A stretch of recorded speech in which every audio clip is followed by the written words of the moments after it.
All right, this is something I want to talk about that really needs to be.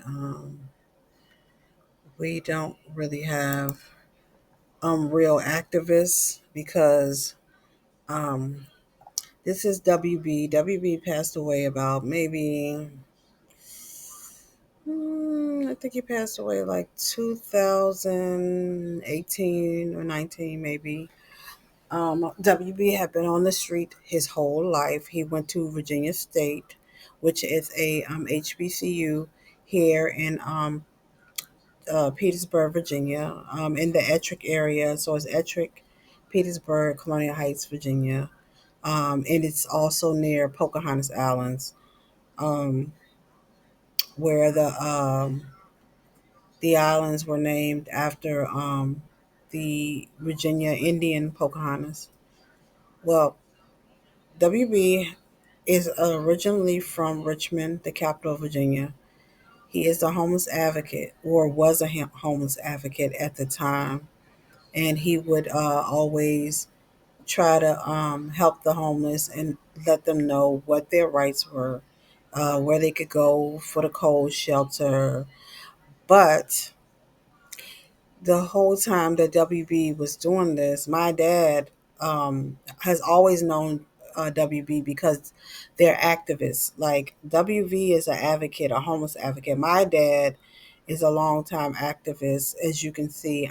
What I posted yesterday about the Pride Incorporated in Washington D.C. is a civic organization that the Black Panther Party opened to change Black youth life by introducing like working places they can go to learn college and stuff like that.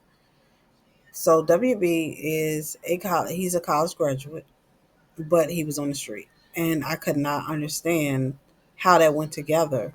Like how does someone with a college degree become homeless? Like I always wonder, and when my dad just was telling me, like, he got all these degrees, but he won't get off the street. And they begged him to get off the street. Well, after a while, WB kind of like, they got him off the street.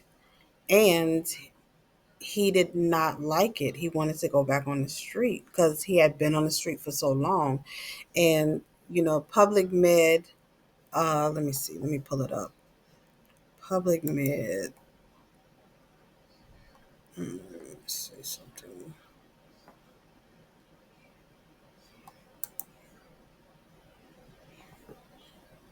Let me see something. Right here.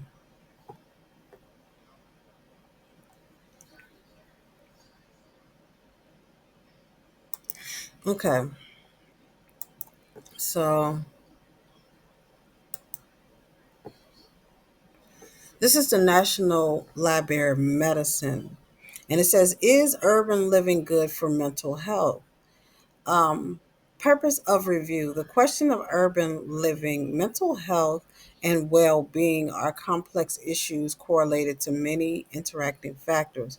The purpose of this review is to provide data on mental health challenges of urban life and perspectives to address these challenges. Recent findings: urbanization may cause mental health problems such as psychotic experience, depression, stress related disorders, particularly in vulnerable individuals. Challenges of urban living are even greater in developing countries because of other urgent problems. These countries are facing new findings, identified distinct uh, neutral mechanisms for a established environment risk factor, linking the urban environment to social stress processing. Nature based solution may be helpful in preventing mental disorders and alleviating psychological symptoms. So we want to go back to that, back to WB.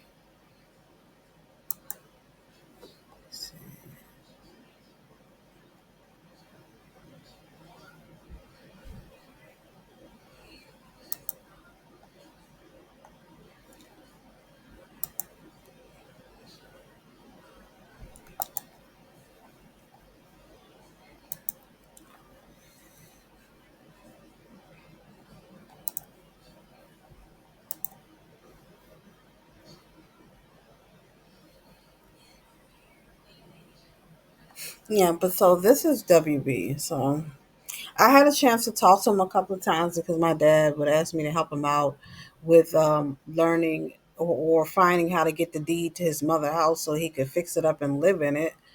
But it never happened. It never happened. He had been out there too long. And as I just read to you, you know, it it's not good. You know, urban life is not it's not healthy.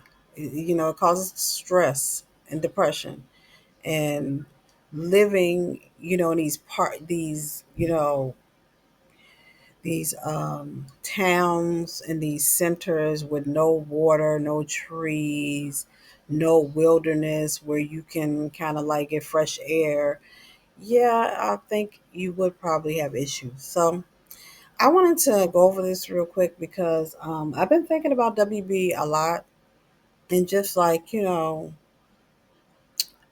making sure that I go over what causes a person not to want to get out of the street and get a home. Like, why not? What is the issue with that? So, you know, he has been going through a lot of trauma. He went through a lot of trauma because his mother, she was elderly. She wanted him to have the house, but it was like he could not because her health was bad.